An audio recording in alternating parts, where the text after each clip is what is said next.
Salut à tous, bienvenue à cette vidéo un peu spéciale, hein, on va se le dire. On est énervés comme deux petits gars qui viennent d'ouvrir des cadeaux à Noël.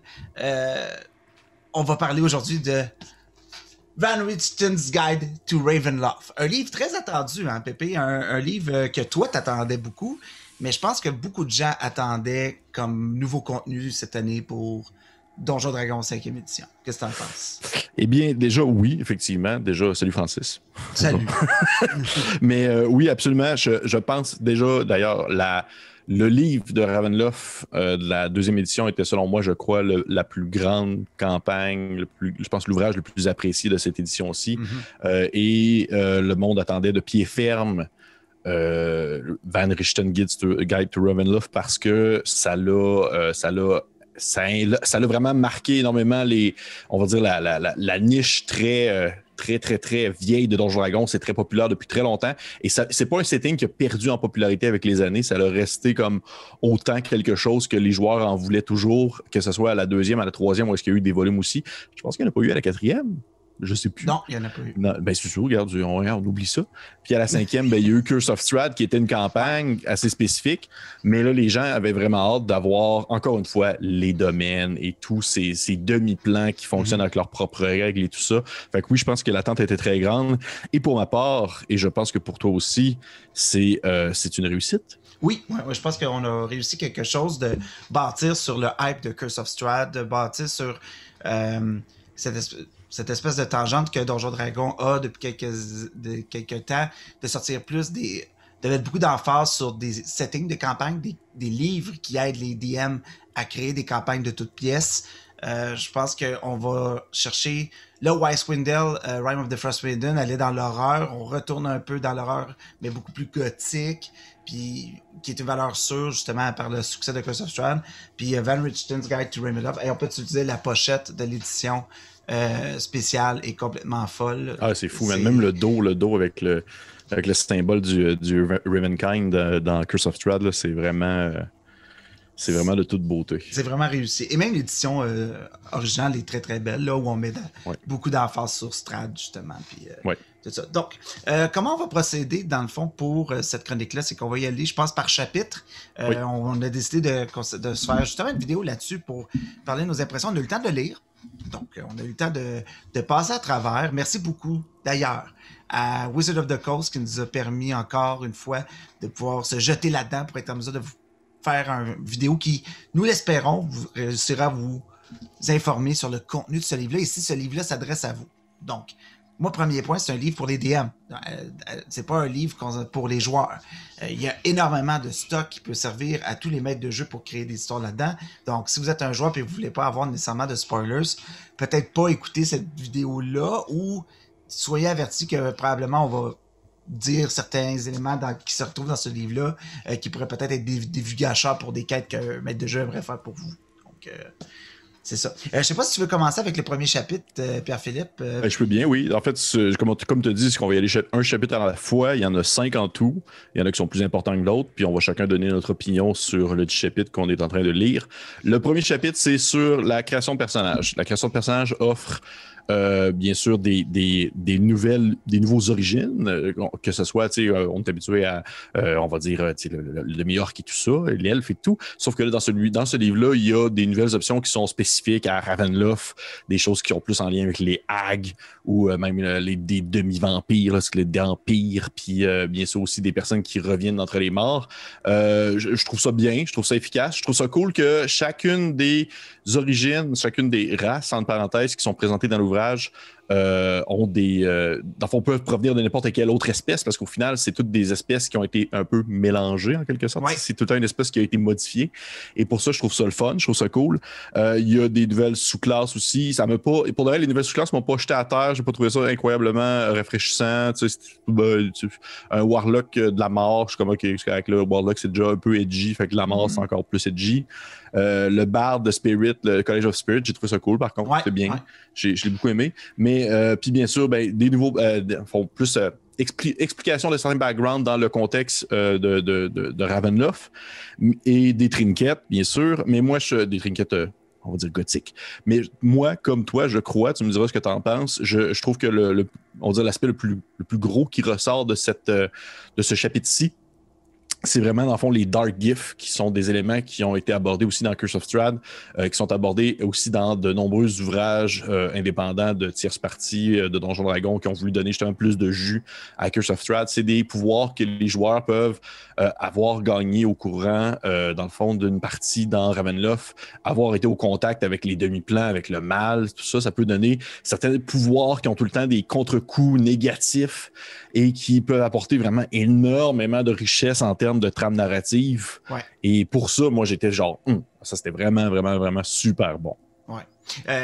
Comme toi, j'abonde qu'il y a vraiment des bonnes idées dans le chapitre de création de personnages. Je suis d'avis que, comme toi, probablement que en termes de sous-classe, le barde est probablement le truc le plus nouveau, le plus réussi. Je pense au niveau... parce que comme tu disais, un Warlock, je veux dire, il y a The Fiend, il y a The Great Old One, qui... il y a beaucoup de fils de Warlock qui riment avec la mort, puis l'horreur un puis peu. Le dark, puis... Ouais, c'est ça. Fait que, mais le bard de College of Spirits, dans le fond, qui est, comme, je crois, intéressant, où le bard s'inspire beaucoup plus de l'histoire, peut-être, puis des récits de fantômes que certains leur auraient parlé, puis qui jouent avec ça. Il y a quelque chose de vraiment intéressant là-dedans. Les trois... c'est ça que je trouve vraiment cool, c'est qu'ils disent, vous pouvez être un elfe, mais un elfe Ex-Blood ou un elfe Reborn. Ça devient une race qui peut remplacer certains traits de votre personnage, mais vous n'êtes pas obligé non plus de jouer genre un mort-vivant sur deux pattes, puis parce que je suis techniquement un mort-vivant. Il y a comme... Il y a d'autres choses.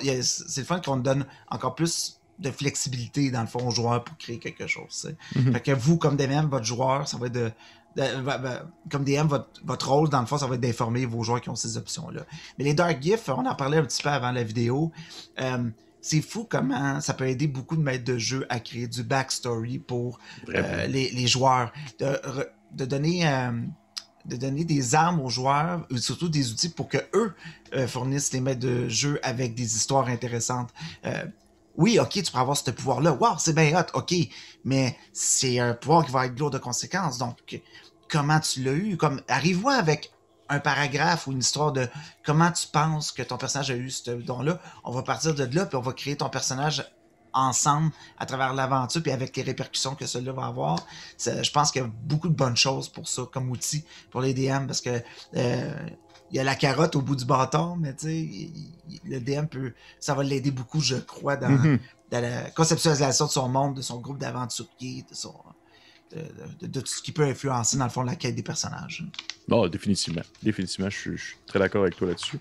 Tu veux-tu qu'on saute au chapitre 2? Ouais, parce que, dans le fond, le chapitre 2, on rentre dans les... création de domaine. Ouais, la création de domaine, c'est ça. Ouais.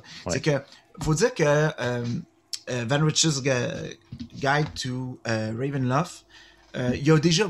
dans le chapitre 3, on tombe dans les domaines, dans le fond, que Wizard of the Coast propose dans ce livre-là. Parle de différents domaines.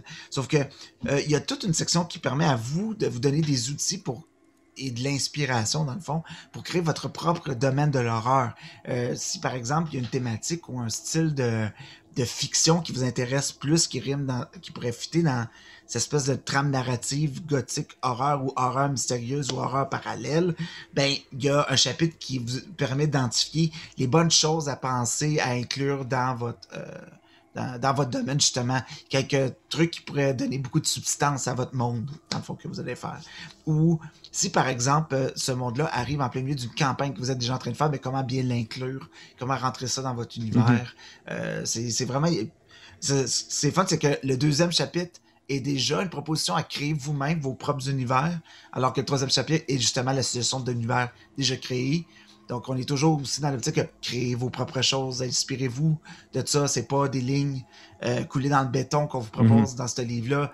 Amusez-vous avec, utilisez-le comme vous voulez. Tu sais. Ouais. Ben oui, je suis d'accord avec toi, parce que surtout que le deuxième chapitre, Creating Domain of Dread, c'est vraiment un chapitre qui est vraiment une grosse boîte à outils expliquée sur à peu près une vingtaine de pages où est-ce que ça va être des trucs, des astuces, des questions que, dans le fond, le livre pose au DM pour la création de domaine.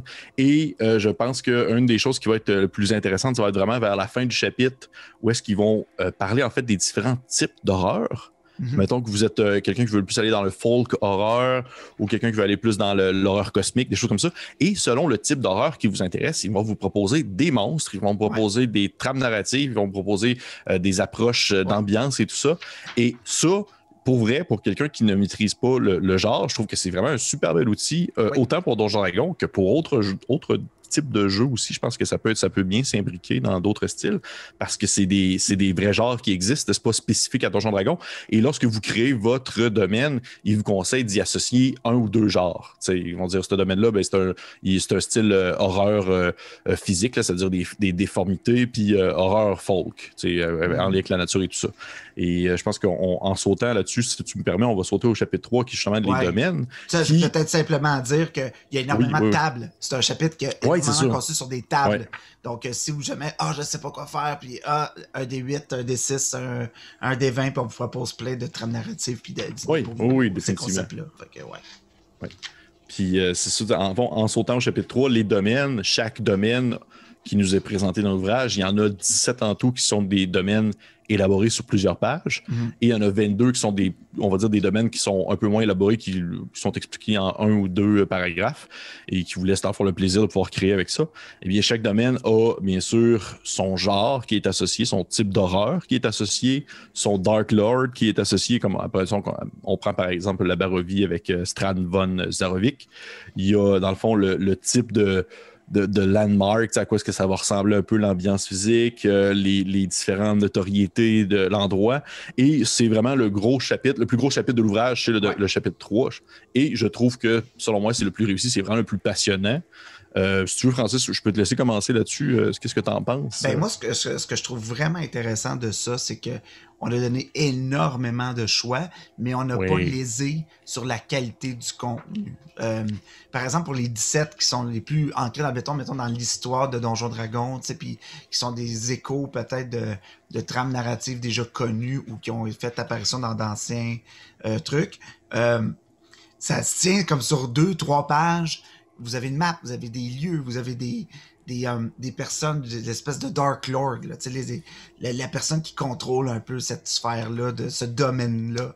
Il y a toutes sortes de pistes sur pourquoi les personnages seraient arrivés là, puis qu'est-ce qui peut les conduire dans ce domaine-là. Il y a aussi un récapitulatif de c'est quoi un domaine. Vraiment, c'est comme une espèce de zone entourée d'un brouillard épais qui emprisonne les gens qui vont ou qui, tout dépendant des lois qui régissent ce domaine-là, certaines choses qui vont se passer ou de quoi. Puis il y a vraiment beaucoup de matière, mais ça se tient en 2 pages. Fait que pour un DM, là, tu sais, genre choisir là, puis faire, ok, j'ai compris exactement c'est quoi que je peux faire là-dedans. Est-ce que ça me plaît pas? Je passe au prochain sinon, tu sais. C'est vraiment bien construit. C'est une section vraiment bien construite. Et pour la section où c'est plus des petits paragraphes, c'est quand même d'excellentes idées puis d'excellents trucs sur quoi surfer pour des one-shots, pour des campagnes aussi au complet. Puis juste pour des bonnes intrigues là, aussi qui pourraient se jumeler à votre monde ou à ce que vous êtes déjà en train de faire avec vos joueurs. C'est vraiment très, très, très intéressant. Oui, pour le reste, je suis vraiment d'accord avec toi. C'est vraiment selon moi, je trouve que c'est le plus gros morceau qui est le plus réussi dans l'ouvrage, c'est vraiment ces domaines-là parce que tabarnouche que c'est concis, ils ont vraiment été bons. L'écriture est excusez-moi l'anglophone, mais est vraiment sharp là, dans le sens que, comme tu dis, l'information est expliquée en 2-3 pages et on a vraiment besoin, tout ce qu'on a besoin de savoir est là et ça inspire la créativité. Dans le fond, c'est qu'ils vont nous donner des pistes d'idées de scénario, des pistes on va dire, pour régler des situations avec le Dark Lord. Puis qu'est-ce qui fait en sorte que le Dark Lord, c'est quoi son tourment présentement dans ce domaine-là? Et ça nous offre, dans le fond, des pistes incroyables pour pouvoir créer des campagnes sur le long terme qui se déroulent exclusivement dans un seul des domaines qui est expliqué justement en 2 pages, puis au pire, ben, t'élabores comme tu veux après. Là, tu peux créer comme ton bon vouloir ou aller chercher des informations dans d'autres ouvrages de gamme précédente. Il n'y a rien qui t'en empêche. Et ce que j'ai aussi trouvé très cool, c'est que chaque domaine qui est expliqué durant les 17 domaines principaux, ils ont tout le temps un petit encadré où est-ce qu'ils expliquent un peu c'est quoi le feeling, un peu, c'est quoi l'impression d'un joueur qui incarnerait un personnage qui proviendrait de ce domaine-là. Parce que c'est spécial un peu, tu sais, c'est jamais, c'est jamais juste, OK, c'est le royaume oublié, c'est tout le temps genre, c'est un domaine avec genre des zombies, puis des marées de zombies qui en finissent plus, mais comment tu fais pour comme intégrer, tu sais, vivre, interpréter quelqu'un qui, c'est quoi être là comme un personnage, être là, et chaque domaine de cet encadré-là qui explique un peu, ça va être quoi votre quotidien, comment est-ce que vous filez ça, c'est quoi votre impression de votre vie, est-ce que vous aimez votre vie ou si vous avez de la difficulté à vous en sortir. Et pour vrai, ça, c'est vraiment mon gros coup de cœur. Il y a vraiment plein de domaines qui sont intéressants. Les maps sont belles, man. Les maps, là, c'est des maps de D&D, là. C'est pas juste des encadrés avec des quadrillés. Oui, les maps sont vraiment belles. Puis c'est vraiment, on s'éloigne selon l'ambiance, selon le mood qui veut être reflété par la map, que ce soit un domaine qui est plus associé à un endroit désertique, qui est plus associé à de la jungle ou à un endroit qui est glacé, qui rappelle quasiment un peu Icewind Dale. Ben, le visuel des maps va changer. Puis pour ça, je trouvais ça vraiment beau. Là. C'est empreint d'une très belle. Une espèce de très belle poésie narrative. Là. Ça donne vraiment le goût de se lancer là-dedans, pour de vrai. Autre chose qui est vraiment cool dans le chapitre, c'est l'explication des Dark Lords. À quel point, je veux dire, vous n'êtes pas, même juste pour ça, moi je trouvais ça vraiment intéressant personnellement, parce que où tu veux créer un monde intéressant, puis ok, t'as pensé à ton monde, t'as pensé à la situation sociale, la civilisation qui est là, puis tout, puis ok, mais le méchant là-dedans, là, pourquoi les aventuriers sont là, puis tout, il y a d'excellentes idées là, pour vraiment des bons méchants. Il y en a qui sont plus nébuleux, c'est pas tant un méchant, mais c'est juste comme quelqu'un qui est dans une zone bizarre ou contrôlé par quelque chose de fantastique ou d'incompréhensible, tu sais, où c'est juste comme, c'est un concept qui l'habite et non pas comme, tu sais, mais juste pour l'explication de méchant, là, j'ai trouvé ça cool, là, parce que ça peut, je prendrais juste ça, puis après tu me mets, ah ouais, mais le mien, c'est comme ça qu'il interagit dans mon monde, mais tu sais, c'est toutes ses perks, puis sa personnalité, puis sa vision, puis tout, c'est vraiment intéressant. Si c'est le genre de choses qui est un challenge, des fois pour vous comme DM, là, de créer des bons NPC, puis de créer des bonnes trames narratives. Là, juste ça, là, c'est vraiment intéressant pour ça. Là. Vraiment. Pour vrai, c'est juste pour ça, même si le reste du livre ne vous intéresserait pas, juste pour ça, je trouve que ça vaut la peine de se le procurer parce que c'est une niche incroyable de ressources et de possibilités d'idées. Pour vrai. Est-ce que tu veux qu'on saute au prochain chapitre, Francis? Oui, le chapitre 4 qui parle de la création d'aventures d'horreur. Donc, on parle beaucoup de choses à prendre en considération justement quand vous créez ce genre d'aventure-là. Respecter les limites de certains joueurs, peut-être prendre le pouls aussi sur ce que vous voulez proposer avant. Il y a vraiment comme 2-3 pages là-dessus là, qui est vraiment intéressant. Là. Il y a aussi, comment c'était une ambiance horreur autour de la table. Il y a même des idées sur le choix du lieu, les lumières, puis tous des outils, c'est niaiseux, mais tous des outils qui fait « Ah oui, c'est vrai, j'ai pas pensé à faire ça » pour justement créer cette espèce d'ambiance-là que vous voulez créer dans vos parties ou dans des moments vraiment stressants là, où vous voulez créer des choses. Puis il y a aussi ça, on l'aborde beaucoup sur la création de ces aventures-là, ce qui la compose. Puis il y a un exemple d'aventure, en fait, qui est proposé. C'est une aventure de premier niveau, je pense. C'est pas une aventure à tout casser, mais ça reste que c'est intéressant. Puis on propose justement un aspect. Si, mettons, c'est votre premier camping setting que vous achetez, puis vous avez déjà une idée de c'est quoi une aventure, de Donjons Dragons, à quoi ça peut ressembler, puis surtout dans ce contexte d'horreur. Oui, parce que c'est comme une introduction à genre rentrer dans le mist, puis dans la brume, puis tout ça. Puis je trouve ça très bien aussi pour ça. Je t'avoue que ce chapitre-là m'a pas personnellement, puis ça c'est vraiment moi personnellement, c'est pas le chapitre qui m'a le plus marqué. Le maître de l'horreur Pépé. C'est pas ça que je veux dire, mais dans le sens que ce que j'ai trouvé cool, c'est surtout il y a un petit segment qui c'est sur des toolkits, dans le fond des outils avec des règles optionnelles pour gérer la peur, pour gérer dans le fond les curses, pour gérer les malédictions, gérer dans le fond vraiment le stress et autrement que les règles qui sont expliquées dans le guide du maître de Donjons Dragons. Et pour ça, je trouvais ça quand même très utile, on va se dire. Et finalement, finalement, chapitre 5, les monstres. Les monstres. Bon, tu sais, autant que dans Rime of the Frost Maiden, on nous avait vendu, je pense, c'est 120 monstres, ça fait une fiche de monstres incroyable qui composerait l'univers d'Icewind Dale. Autant que dans Ravenloft, c'est pas le point le plus fort du livre, on va se le dire. On a remixé certains monstres connus, il y a quelques idées intéressantes, mais ça reste... C'est vraiment pas un guide de monstres qui va révolutionner le genre. C'est vraiment pas le focus de ce livre-là. Il y a des trucs intéressants, bien sûr, parce que c'est juste plus d'idées, mais c'est pas le truc le mieux construit selon moi. Je pense qu'il y a quoi, une vingtaine de monstres ou quelque chose comme ça. Quelque chose comme ça, mais il y en a pas beaucoup. Puis ce que je trouve un peu dommage, c'est qu'il y en a beaucoup qui sont... C'est que ça monte, je trouve que ça monte très rapidement dans des hauts niveaux de challenge rating. Là. Ça monte vraiment vite dans des créatures qui sont extrêmement fortes. Comme toi, c'est pas.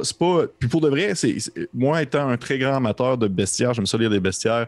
Je trouve que justement, normalement, ça devrait me donner de l'information, me donner du jus créateur et tout ça, puis prendre OK, c'est un monstre-là, mais je pourrais comme lui donner tel twist. Le chapitre final de Ravenloft m'a pas impressionné tant que ça. Il y a des monstres que j'ai fait OK, cool. Il y en a un que c'est un. Les stats, par exemple, du cavalier sans tête, que j'ai fait OK, nice. C'est comme, on voit ça quasiment comme un monstre unique. Après ça, il y a un monstre que c'est comme une fiole de sang. Un undead qui est comme une espèce de fiole de sang, puis je trouvais ça bien aussi. Il y a eu un gros classique qui est revenu, qui est comme un monstre qui était là dans une édition précédente. C'est genre, fond, c'est un Mind Flayer Vampire. C'est comme un Mind Flayer qui est comme touché par le vampirisme. Puis ça, j'ai trouvé ça le fun. Ouais, j'ai trouvé ça le fun. J'ai trouvé ça cool que ça revienne. J'ai fait OK, nice. Mais il y a des monstres que j'ai fait genre OK, qu'est-ce que c'est ça? Il y en a qui sont très spécifiques à certains domaines. Ouais. Puis je fais, OK, tu sais, au pire, c'est pas grave. Là, je vais le prendre, je vais le mettre ailleurs. Ouais, c'est ça. Mais c'est ça. Trucs comme, il y a beaucoup de swarm. Il y a beaucoup de swarm quand même. Il y a un truc vraiment cool de zombies. Là. Je veux pas le spoiler, là, mais il y a un truc comme visuellement dans le livre. Les illustrations sont belles, par exemple, des monstres. On peut se le dire. Là, les monstres qui ont été illustrés c'est vraiment réussi. C'est vraiment beau. Ça me met carrément dans le mood. Mais il y en a pas beaucoup. Il y en a quelques-uns. Puis, dans le fond, le livre se termine, dans le fond, avec une proposition de Spirit Board. Que vous pouvez c'est drôle, ça. Parce qu'ils veulent, en fait, souvent, il y a référence dans le livre au Tarot Deck que les gens peuvent aller s'acheter individuellement, mais aussi qui est maintenant dans l'édition de Curse of Strahd spéciale. Donc, si vous vouliez en remettre encore plus de Ravenloft dans votre vie après ces achats-là, il y a ça, puis il y a des pistes sur comment utiliser le Tarot Deck de d'autres manières. Puis justement, cette espèce de Spirit Board, dans le fond, c'est d'utiliser le Ouija, le jeu Ouija un peu qu'on connaît, mais avec la forme qu'ils ont pour peut-être créer du mysticisme dans une partie. Puis si c'est vraiment, vous voulez créer encore plus d'immersion dans votre jeu puis amener ce genre d'ambiance-là, il y a des outils pour le faire. Si vous voulez vraiment, vraiment que vos parents repensent que Donjon Dragon c'est associé au satanisme, let's go, c'est ça que vous deviez faire.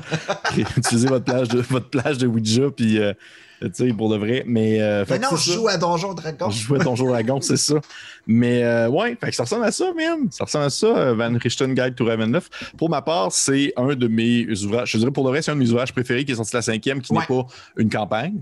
Qui est comme c'est ça qui est spécial, c'est que c'est comme pas une je le mets dans la même zone que Eberron, Eberron qui était comme un setting en quelque sorte. C'est exactement la même chose dans le fond, je pense.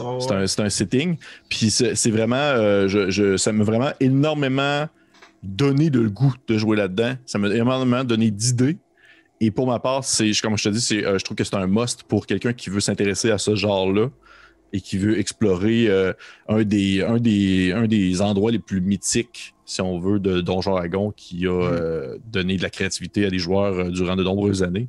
Fait que pour ma part, c'est un achat assuré, comme je dirais. C'est vraiment un livre réussi, je crois. Sur, je veux dire, on pourrait rester longtemps à dire « j'aurais aimé plus de ça, j'aurais aimé... » Mais dans l'ensemble, c'est un produit vraiment intéressant. J'ai le goût de runner Curse of Strahd. Puis je suis content d'avoir lu ça avant. Parce qu'il y a des choses intéressantes dans ce livre-là qui se retrouvent peut-être dans Curse of Strahd, mais condensé comme ça, rapide, concis pour comprendre l'essence du domaine de Ravenloft puis je trouve ça vraiment cool. Les idées de choses que je pourrais inclure, justement, les outils qui peuvent m'aider à rendre que cette prochaine campagne que je vais faire sera à son maximum. Si tu veux me donner des outils pour être un meilleur DM dans ce genre-là que je ne maîtrise pas. Je pense que c'est un livre qui est tout à fait indiqué pour un DM comme moi, qui est beaucoup plus dans le fantastique connu, très héros, high fantasy, tout ça. J'ai rarement joué dans l'horreur, mais ce livre-là m'a convaincu d'essayer. Je pense que c'est sa mission, c'est d'essayer des nouvelles choses, de nous proposer d'essayer des nouvelles façons de jouer à Donjons Dragons. Si vous êtes justement dans un univers fantastique vraiment connu, mais peut-être explorer des pistes comme ça, puis vous dire que peut-être que l'horreur, finalement, ça peut être le fun. Exactement. Ouais. Fait que, merci beaucoup, Pépé, d'avoir été là pour cette espèce de critique, analyse rapide de Ravenloft. On vous suggère fortement de faire l'achat chez notre partenaire Boutique Imaginaire. Cool. Ben oui, achetez ça là. Qui nous aide beaucoup, dans le fond, pour nos différents projets. Merci beaucoup à Wizard of the Coast de nous avoir envoyé le livre. C'est vraiment très apprécié. Et sur ce, merci beaucoup. Abonnez-vous à la chaîne. On est sur Twitch, on est sur Facebook. Regardez les liens dans les commentaires. Laissez-nous un petit commentaire. Oui, est-ce que vous allez acheter le livre? Est-ce qu'il y a des choses que vous avez aimées plus que d'autres dans le livre? Donc, merci beaucoup. Sur ce, à une prochaine fois. Au revoir. Au revoir.